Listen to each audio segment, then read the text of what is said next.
addicted to online gaming and it's affecting their studies and their health. The warning comes as the latest version of the hit fantasy game World of Warcraft has been... Last night, thousands queued on Oxford Street in London to buy the first copies. Our technology correspondent... The year is 2008, and World of Warcraft is riding high off of its first expansion, The Burning Crusade. As you'd know if you saw episode 4 of the series, it was an expansion that soared to new horizons, and it showed the player base the possibilities of what an expansion pack could be. 10 more levels, new zones, dungeons, raids, redefined class balance, 2 races, flying mounts, and the thrill of arena PvP, to name just a few. It just built on the foundation of a game that had already taken the world by storm, and it would break subscription numbers month after month. And it is at this point that many consider the game to be firmly in its golden era. But eventually, every chapter closes to open another one, and Blizzard Entertainment showed that there was far more story to tell and challenges to conquer by unveiling their second expansion, The Wrath of the Lich King. Following the events of the Burning Crusade, a darker threat loomed. Arthas Menethil, once a prince, now a deathless tyrant, stirring in the frozen wastes of Northrend. His scourge army swelled, unleashing plagues and undead horrors across Azeroth. From the howling fjords to the icy peaks of Icecrown, Northrend beckoned, a harsh and haunted continent of Viking-inspired tribes, ancient Titan relics, and the looming shadow of Icecrown Citadel. This was no mere skirmish. The Alliance and the Horde would unite, however uneasily, to face this world-ending evil, with the floating city of Dalaran serving as their neutral bastion. And unlike the Burning Crusade, at this point, the player base had an idea of what to expect from an expansion. The Doomsayers were silenced, and there's now this set standard and expectation for what their $50 got them. After soaring into the heavens in the Burning Crusade, there's just one question. Could the Wrath of the Lich King even match, let alone surpass, the quality of the adventure into the Outland?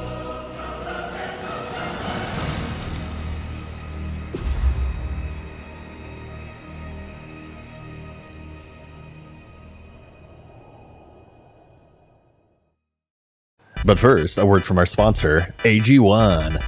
Much like how in classic World of Warcraft, I filled in the gaps by predicting that after the level boost would come the WoW token.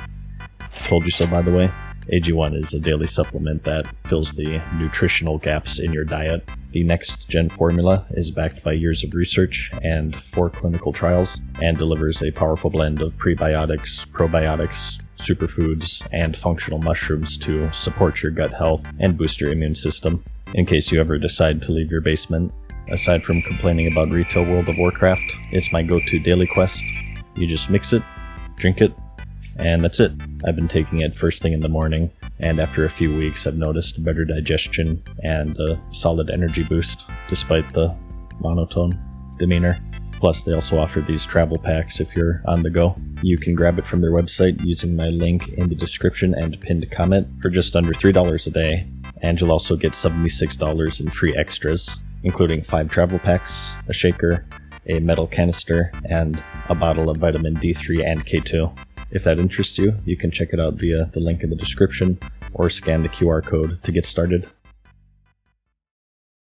I'm very pleased to tell you that the dev team's been hard at work on the second expansion for World of Warcraft, Wrath of the Lich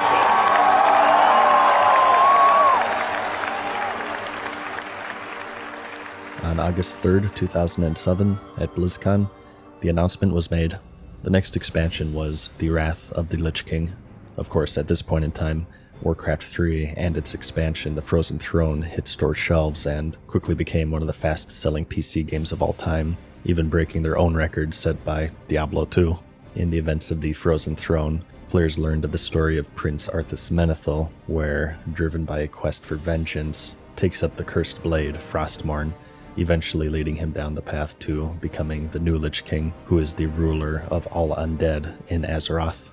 After gathering his forces from the lands of Northrend, he begins invading the Eastern Kingdoms and Kalimdor, and spreading his influence across the land, and it's up to you, the player, to stop him at his home turf in Northrend itself, which was now conveniently mapped out by Azeroth's cartographers. Wrath would continue the trend started by the Burning Crusade, and It held what many now consider to be gold standards of an expansion. More levels of character progression, new spells, talents, updated class balance, as well as new zones, dungeons, and raids to conquer. Perhaps one of its biggest selling points, however, was the Death Knight. Funny enough, a remnant of vanilla World of Warcraft back from 2004. Well, sort of. There were actually 3 vanilla classes that didn't make it, the first being the Demon Hunter, but more importantly, the Rune Master, which was a casting class that used runes as a resource as opposed to mana, and also necromancers who raised the dead and casted plagues. Eventually, the latter 2 classes would merge and become its own class, called the Death Knight. Lore-wise, they were created by the Orc Warlock Gul'dan during the Second War. Seeking to bolster the Horde's forces, he used dark magic to bind the souls of fallen orc warriors into reanimated human corpses, which created powerful undead warriors loyal to the Horde. These early Death Knights, such as Turan Gorefiend, were necromantic entities wielding shadow magic, and they were quite distinct from later iterations. In Wrath, however, they were reimagined as a playable class tied to the Lich King's rise. After the events of Warcraft 3, the Lich King, which was Ner'zhul and later Arthas, refined the process, raising powerful heroes and champions who died in his service or were forcibly converted. They were then imbued with necromantic powers, wielding rune blades, and commanding the powers of unholy, frost, and blood magic. They were then bound to the Lich King's will, and they served as elite enforcers of the Scourge. As for the expansion itself, it introduced Death Knights as former heroes of the Alliance or Horde that were freed from the Lich King's control after the events at Light's Hope Chapel, where the Argent Dawn weakened his grip. A day's not today. Furion!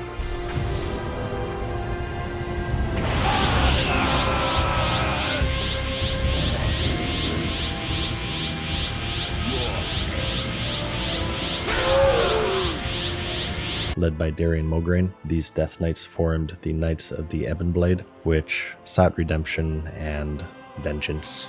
Players started as Death Knights in a unique starting zone called Atris the Ebon Hold, and experienced their break from the Lich King and joined either faction to fight against him in Northrend. They had the then wholly unique property of starting at a high level, 55, which at the time was just 25 away from the new cap, 80.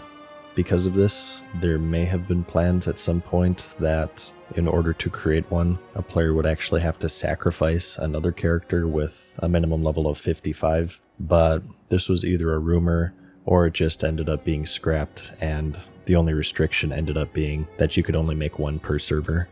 Regardless, this would end up being one of the expansion's major selling points, as it was the first new class that players saw in 4 years, and many questions circulated around them, such as what races can play them, what roles do they fit, and just how powerful would they be. Another big feature was the achievement system, which would be a completionist's dream.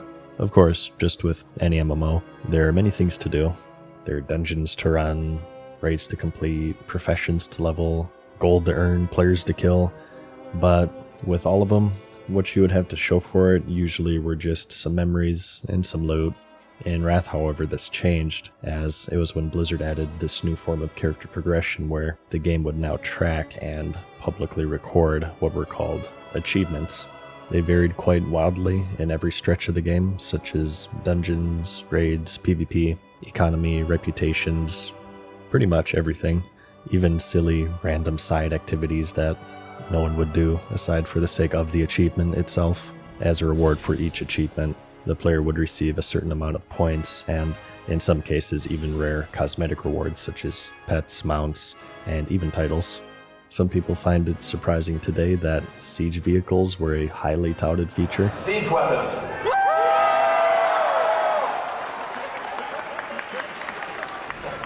And buildings that can be destroyed with those siege weapons.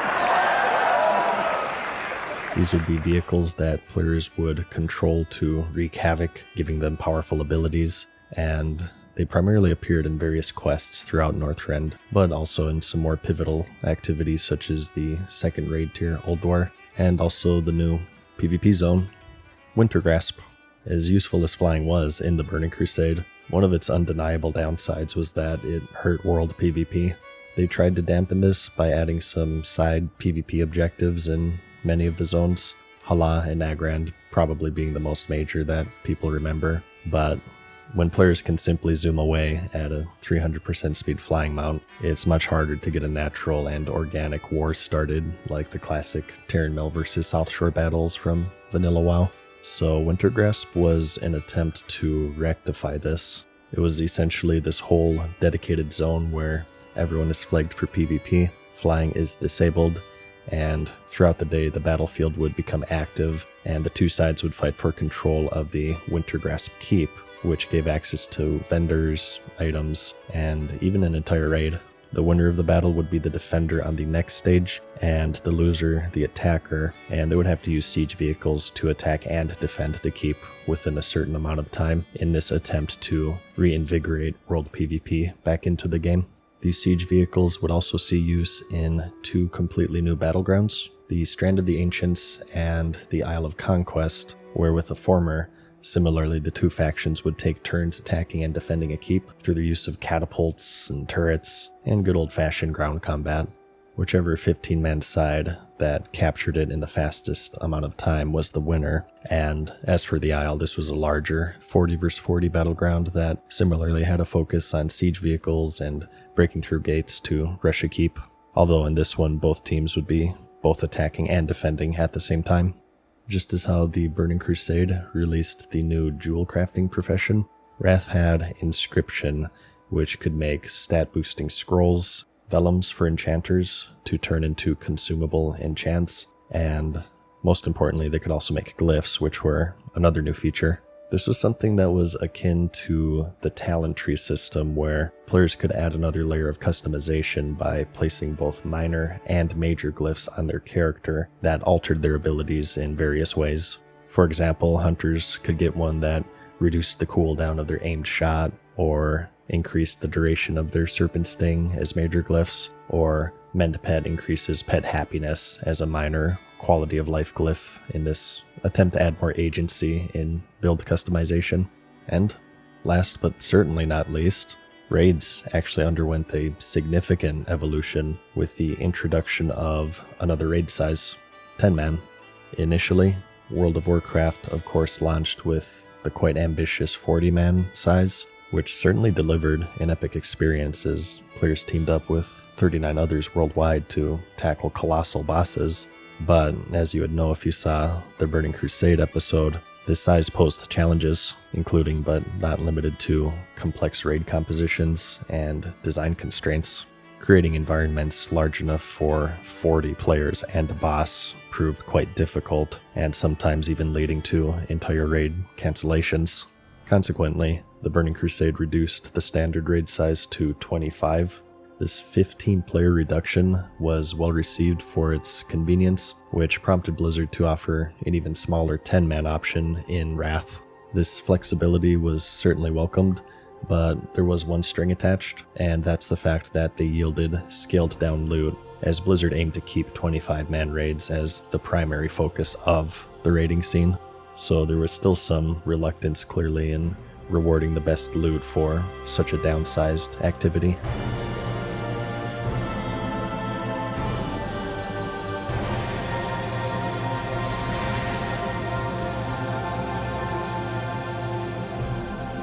And so, the stage for another expansion was set.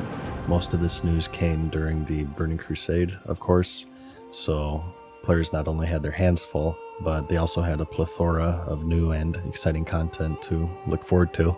They blasted through the fallen Black Temple and battled in the dangerous halls leading to the Sunwell, with very few actually finishing the expansion before the date arrived.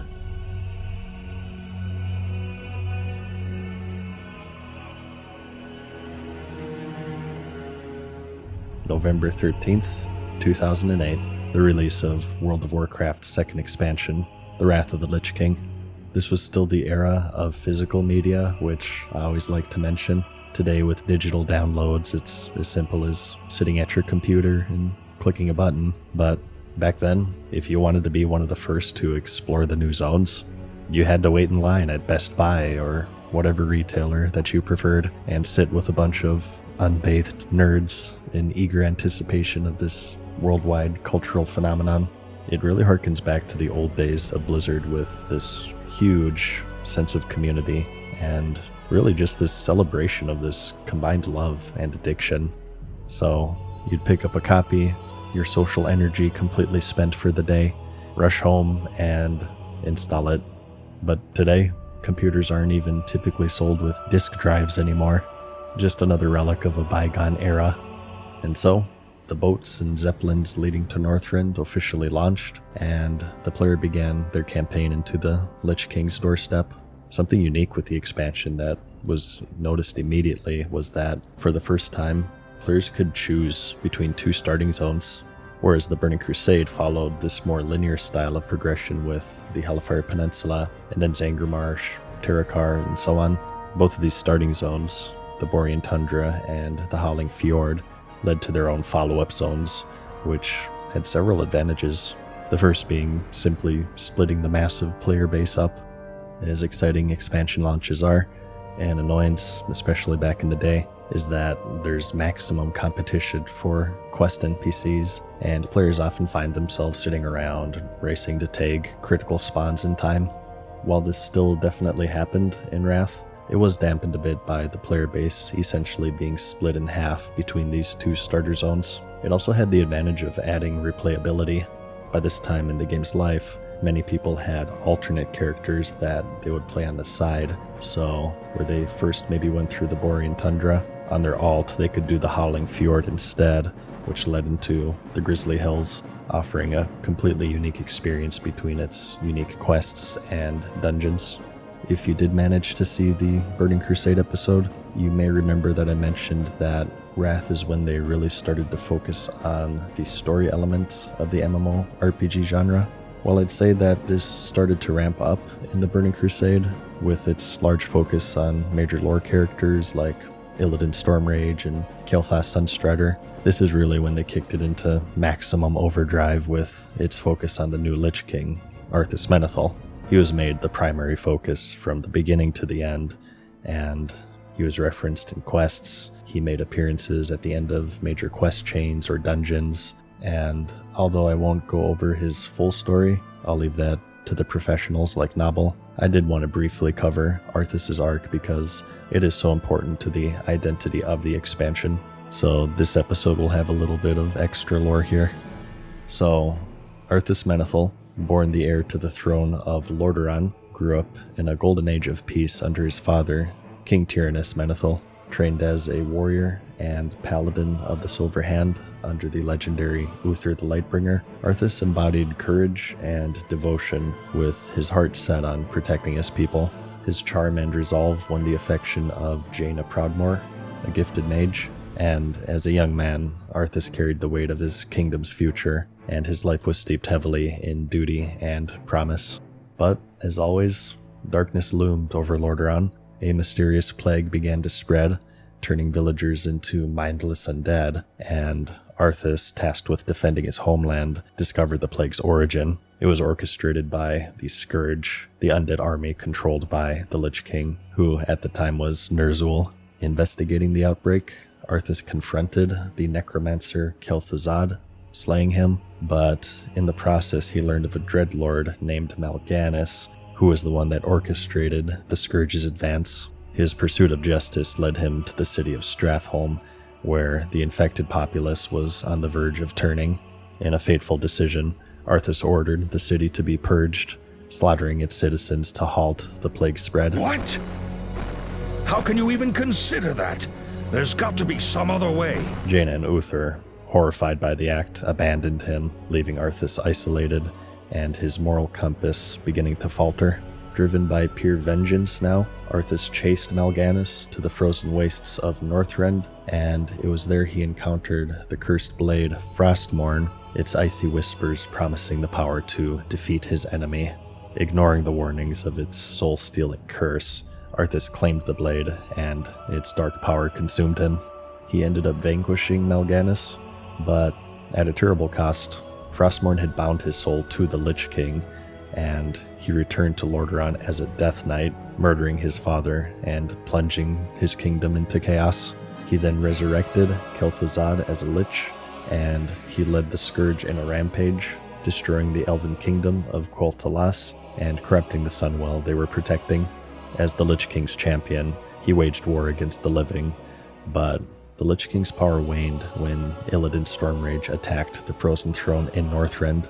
Arthas then journeyed to defend his master, defeating Illidan in a fierce duel outside of Icecrown Citadel, and then, at the Frozen Throne, he donned the Helm of Domination, which merged him with the spirit of Ner'zhul, the original Lich King. Their consciousness now fused, with Arthas' will dominating.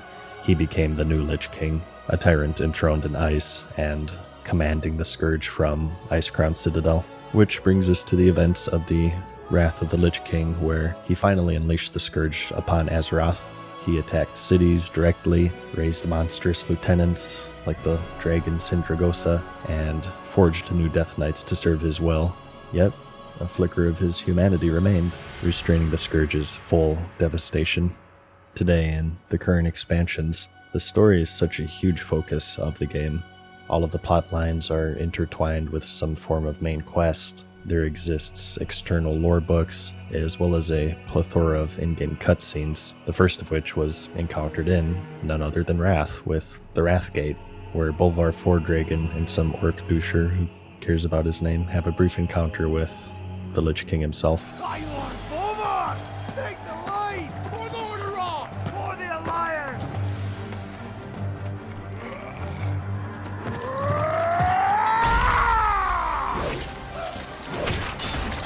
Back, you mindless wretches!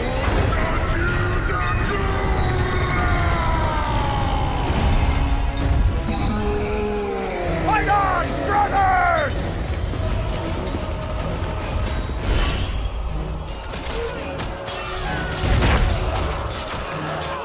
Rise up, sons of the Horde! Blood and glory await us!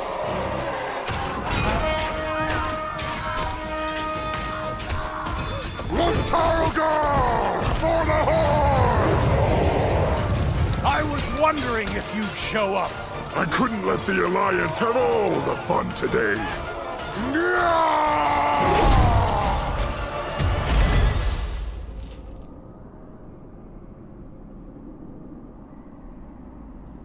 Arthas! The blood of your father, of your people, demands justice! Come forth, coward, and answer for your crimes!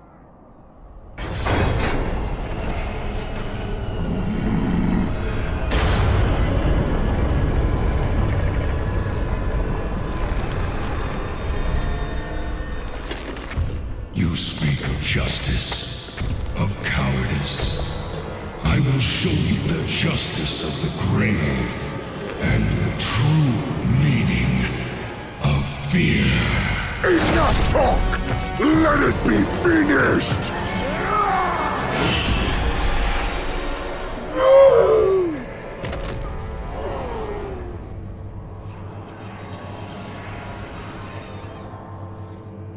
You will pay for all the lives you've stolen, traitor!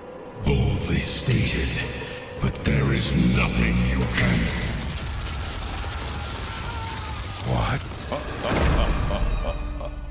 Did you think we had forgotten?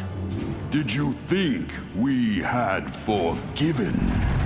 Behold now the terrible vengeance of the Forsaken! Sylvanas. Death to the Scourge! And death to the living!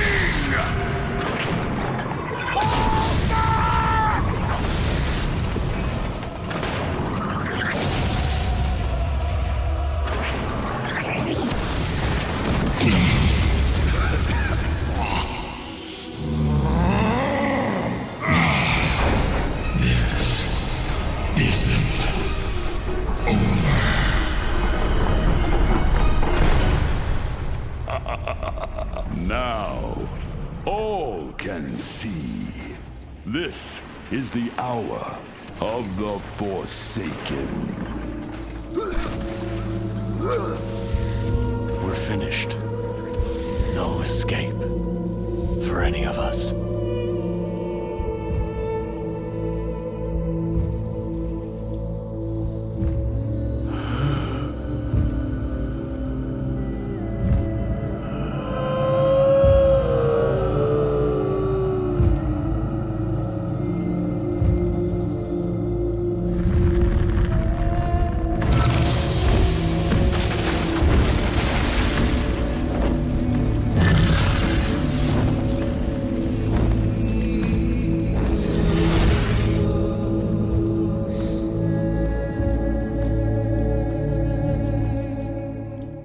This was a really historic moment in its history, and it marked this sort of evolution into the modern era. It wasn't a full-on cinematic like with the official trailers.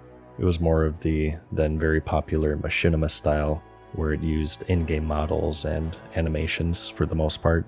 At this point in 2008, YouTube had started to really gain a lot of popularity, and out of all of the World of Warcraft related content on the website, some of the most popular were called machinimas, which were fan-made animations and stories and adventures within the world of Azeroth. Legal Danish will be ours! It's unmistakable that Blizzard drew much inspiration from them in the making of the Wrathgate cutscene. This focus on the story would also be quite heavily influenced by the entire quest campaign, as well as key dungeons such as, for instance, the Culling of Stratholme, where you witness firsthand that fateful day where Arthas made the decision to kill the entire civilian population and face off against Mal'Ganis. But as for the more flashy things, like the features, starting with the Death Knight, from the beginning, although they were technically labeled a hero class, the developers made it clear that they wouldn't be more powerful than the rest of the classes in the game. One of the goals with the Death Knight was epic but equal. So epic in how you obtain it, epic in how it feels, but not any more powerful than any other classes. Spoiler alert, they were incredibly fucking overpowered. Like, seriously, it was ridiculous. Even to this day, people disregard an entire arena season because they were just so absolutely overpowered. They're essentially all three roles mixed into one: tank, DPS, and healer if you count self-heals, and all guarded by heavy plate armor. Their blood specialization focused primarily on survivability and self-healing. Their frost was more magic-based, buffing frost-related attacks, and undead was more necromancy, increasing the potency of plagues and diseases, as well as undead minions. All three were used for their own purposes, but no matter what, they were incredibly powerful in both PvE and PvP. As for their actual gameplay, they were kind of a hybrid of the Warrior's Rage and the Rogue's energy systems mixed into one, with runes and runic power. Some abilities cost runes, which regenerated over time much like energy, and generated runic power much like the Warrior's Rage, and others, typically more powerful abilities, consumed that runic power once again much like the Warrior. And although all three specializations were unique from each other, they were all designed for both tanking and DPS, with a surprising amount of self-healing. So, despite whatever the developers claimed, they were the god class, and they were heavily overpopulated as a result. Some people even speculated that it was done intentionally in order to sell more expansions. As mentioned, another huge feature were the changes tied to the raids, as they mark a really huge change in the endgame design of the game. I mentioned this in the Burning Crusade episode, but in regards to its raid difficulty, if you couldn't clear it, you simply couldn't clear it, and the only two options were to either play better or wait for a nerf. At that point, there was no easy difficulty mode to retreat to see the content in its entirety. But this all changed with the Wrath of the Lich King expansion, at first with the new 10-man mode. They weren't just easier logistically in gathering players, they were just plain easier, which is reflected in the lower quality loot.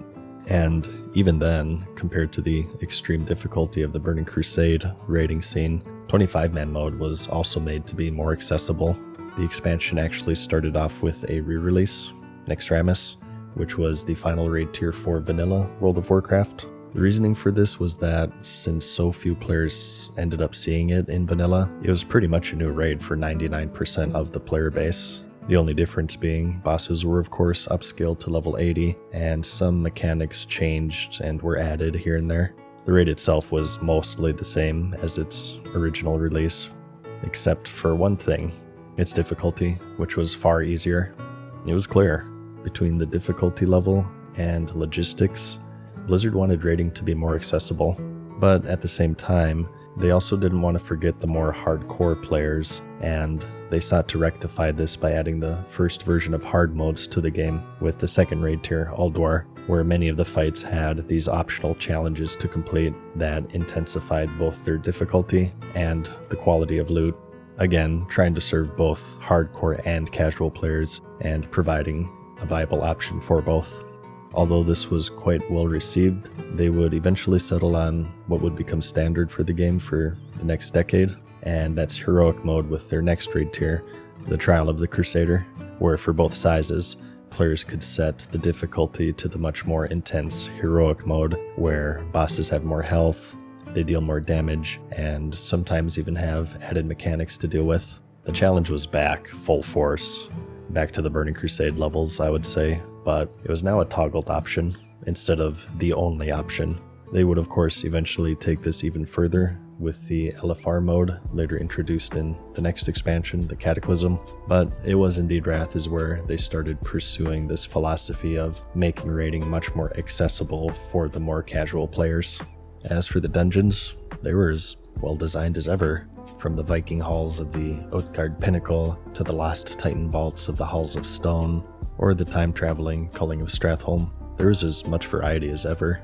As for their actual difficulty, similar to raiding, they were more accessible in a few different ways. Heroics in general were much easier compared to their Burning Crusade counterparts, and they no longer required reputation farming to even enter them, although the reputations tied to them were still crucial for the various enchants. Speaking of this, reputation hubs, which were just introduced in the previous expansion, were being expanded upon at this point. Many of the factions had these hubs where players would return to daily to farm reputation, and as you may know if you watched other episodes, these daily activities would eventually take over the game in many ways. But in Wrath, most would say that they were still quite tame, but the dungeons themselves are also quite important to talk about because they are tied to another major design shift with the introduction of the Dungeon Finder, which was added post-release in patch 3.3. Discounting Battlegrounds, this was the first queued instance finder for the game, where with a click of a button, you'd be paired up with other players for any Northrend dungeon of your choosing. In its initial release, you were locked to players on your server and your server only, but they would eventually make it cross-server, and as well received as it was at the time, it would later become quite controversial and named as one of the main reasons why the game eventually lost its social atmosphere. By skipping the group forming process and talking to people, traveling to the dungeon, helping each other find the actual location, a lot of the interaction was removed and the experience became less social because eventually you were just teleported immediately to the dungeon with people on another server that you'll probably never interact with again, so there was very little reason to engage with each other. All of this kind of dampened the social experience, and that's something that many today claim to be one of its most appealing traits, being an MMORPG. Additionally, another major design shift were achievements, and these two were very well received at the time. It gave people goals, things to chase, and it was a very time-consuming form of character progression aimed towards completionists. The tasks were extremely varied. Some were trivial, some were very challenging, and even today they're respected as a form of veterancy and commitment, as they were later removed as the new expansions came out. But what it also did was it made the game more goal-oriented, and it fostered a culture where players increasingly sought tangible rewards for every action, which, in a way, unintentionally, diminished the intrinsic joy of just playing it for its own sake. Activities like exploring the world, role-playing or engaging in spontaneous group content became less common as players now started to focus on optimizing their time to unlock achievements. This pursuit of points and rewards creates a checklist mentality where actions without an associated achievement or reward felt less worthwhile. And none of this is really to say that this is an objective negative. Many, in fact, prefer this philosophy. What it was, undeniably, is that it was a major shift in its design philosophy, and it made the game feel less wholesome for some, as the sense of wonder and community-driven experiences gave way to a more transactional and goal-driven mindset, prioritizing efficiency and rewards over immersion and organic fun, which only did more to diminish the social structure, which, combined with the Dungeon Finder, had taken a sizable hit in this expansion. As for the classes, they were refined even further than their Burning Crusade versions, and there's now virtually no spec that was completely useless in every corner of the game. Whether it was PvE or PvP, or maybe solo farming, they had their usefulness in some way, and each spec began to feel more unique from each other, and they really started to carve out their own identity. Toolkits and talent trees had really begun to balloon at this point, so much so that Blizzard felt like they had to address it in the next expansion, but it's a popular opinion today that people consider the overall class balance and design to be in a pretty good spot for both PvE and PvP. And again, another huge change in this aspect was the addition of dual spec, where players could pay 1,000 gold at any class trainer to unlock the ability to switch between 2 different specializations. This was an absolutely huge quality of life feature that had been requested for many years, ever since vanilla. Up until this point, if a player ever wanted to switch, they would have to return to town, pay a respec fee, and then manually reorganize their action bars, and in many cases gear accordingly, which was both expensive and cumbersome. And while this does have its own benefits, such as serving as a constant gold sink to keep the economy in check, at this point many deemed it to be archaic and clunky, so this was received extraordinarily well, especially now that the specs really started to stand out from one another and offer more unique experiences. It also had the advantage to promote experimentation and support cross-pollination as PvEers began to PvP more and PvPers would PvE more. Speaking of PvP, as for Wintergrasp, it did see mixed reactions. Many would praise the attempt to bring back World PvP, and the new siege vehicle system was pretty exciting and fresh, and the stakes were quite high even for PvPers, as the winner would gain access to the Vault of Archivon raid, which held high-level loot for both PvE and PvP. It did have some issues.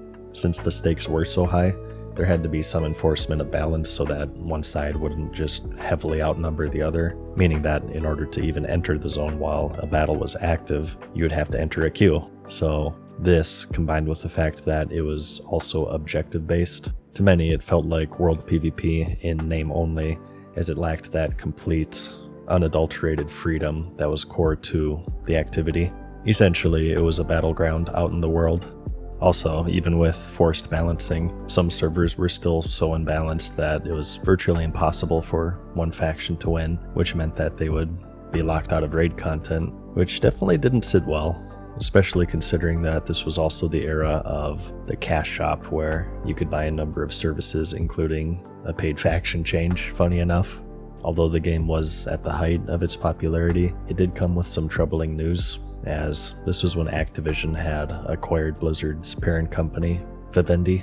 Activision at this point had already gained a reputation of acquiring and subsequently shutting down game studios, and the ones that weren't shut down had intrusive cash shop elements forced into them to increase their profitability at the expense of gameplay. So when they started to sink their claws into one of the most beloved developers in the industry at the time, many thought that it was only a matter of time before it would see a similar fate.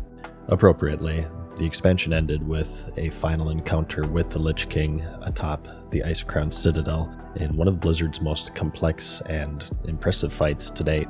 Tyrion and the adventurers ended up victorious, with Arthas having a moment of clarity in his final moments in one of the most iconic cutscenes in the game's history.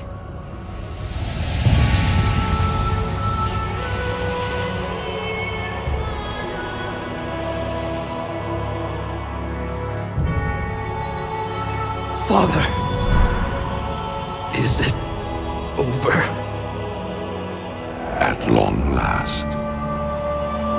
No king rules forever, my son.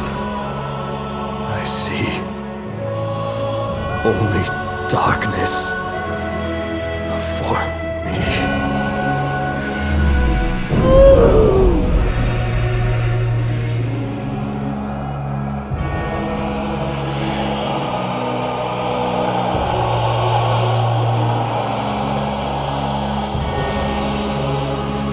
Without its master's command, the restless scourge will become an even greater threat to this world.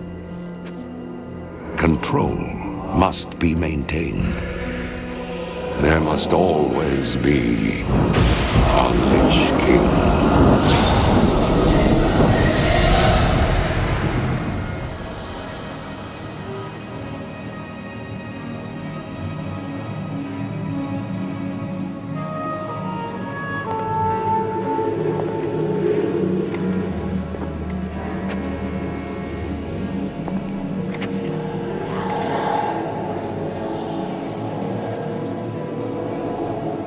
The weight of such a burden.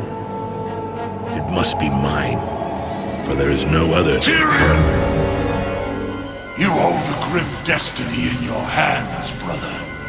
But it is not your own. Bolvar! By all that is holy.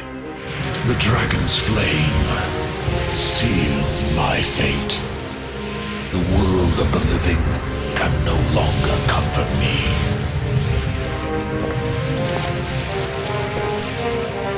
Place the crown upon my head, Tyrion. Forevermore, I will be the jailer of the damned. No, old friend. I cannot. Do it, Tyrion! You and these brave heroes have your own destinies to fulfill. This last act of service is mine.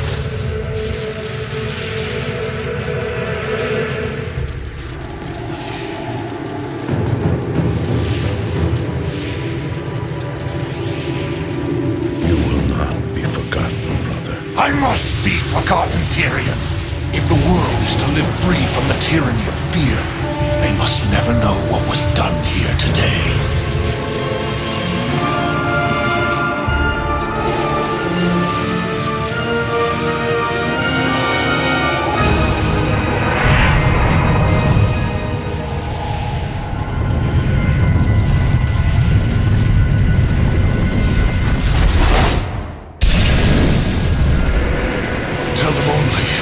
Lich King is dead, and that Bolvar Dragon died with him.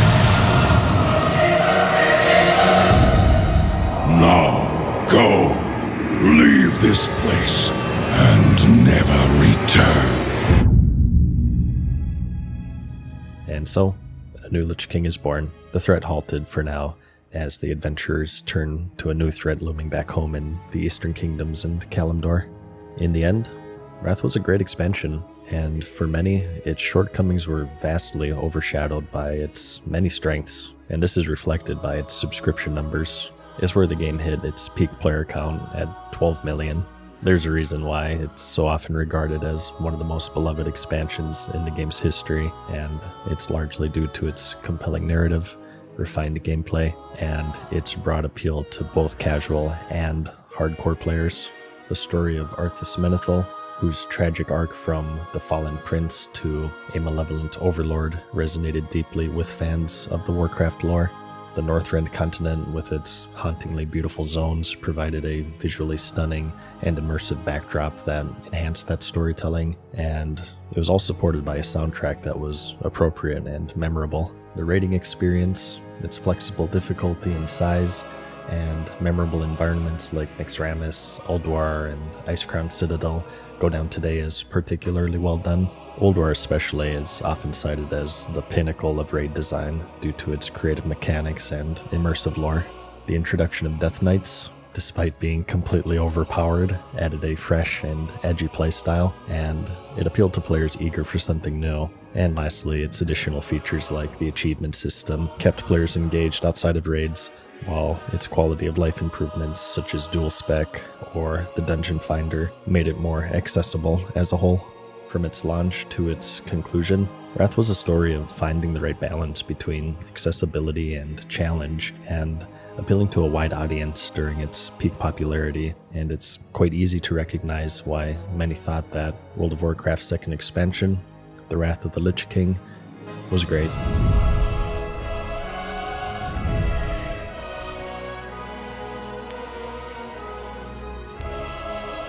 Farewell for now, mortals.